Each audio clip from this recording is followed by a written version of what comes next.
Joe Cutshall threw for 140 yards and 2 scores and ran for another in Soap Lake's win over Lake Roosevelt Friday. The win snapped a 2-game losing streak and gets the Eagles back in the thick of things.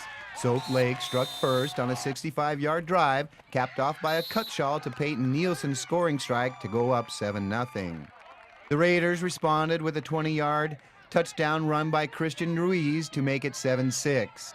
The Eagles recovered a Lake Roosevelt onside kick and converted it to 6 points when Cutshall and Nielsen hooked up a second time to go back up top 13-6 as the quarter came to an end.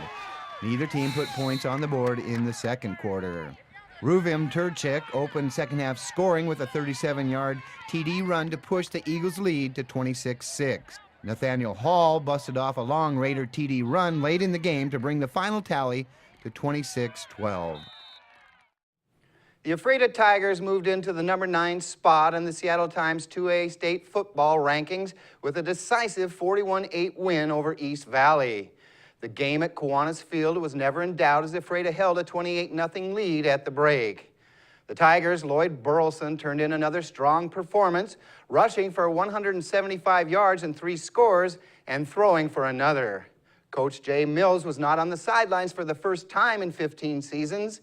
Mills had emergency surgery the night before and was unable to attend the game. We hope you get well soon, Jay. Orlando Alba scored 3 rushing touchdowns, and the Warden Cougars pulled out a late 2014 win over Walook. The Warriors took a 7-0 first quarter lead. Alba's first TD knotted the score at 7 each as time wound down in the second quarter. A Warrior defensive score just before the break put the visiting team back on top 14-7.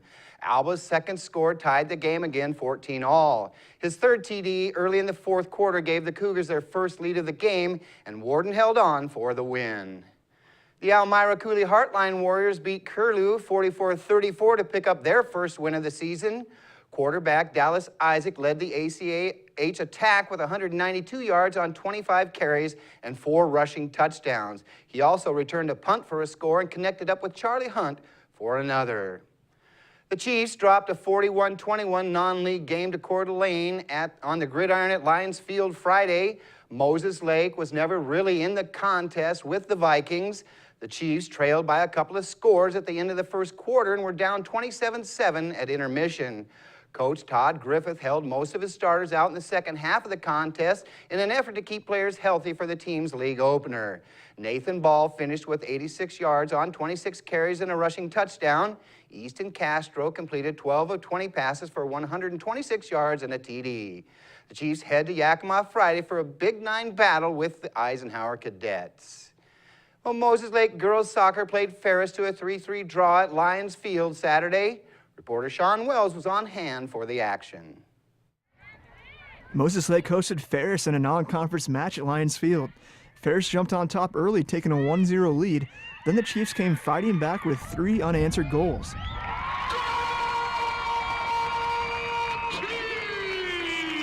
Jesse Loetta assisted Alicia Overland, then Alicia returned the favor, assisting Emma Deering. Alicia scored again, putting the Chiefs up 3-1.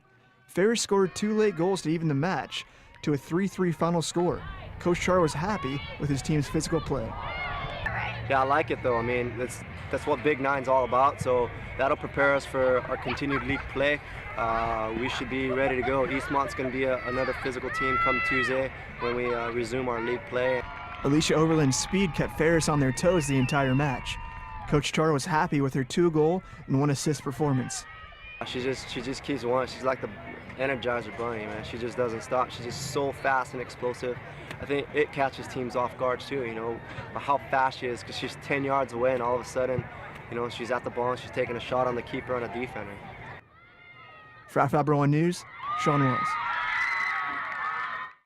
The Chiefs are back on the pitch Tuesday for a league match at Eastmont. We'll be back after this.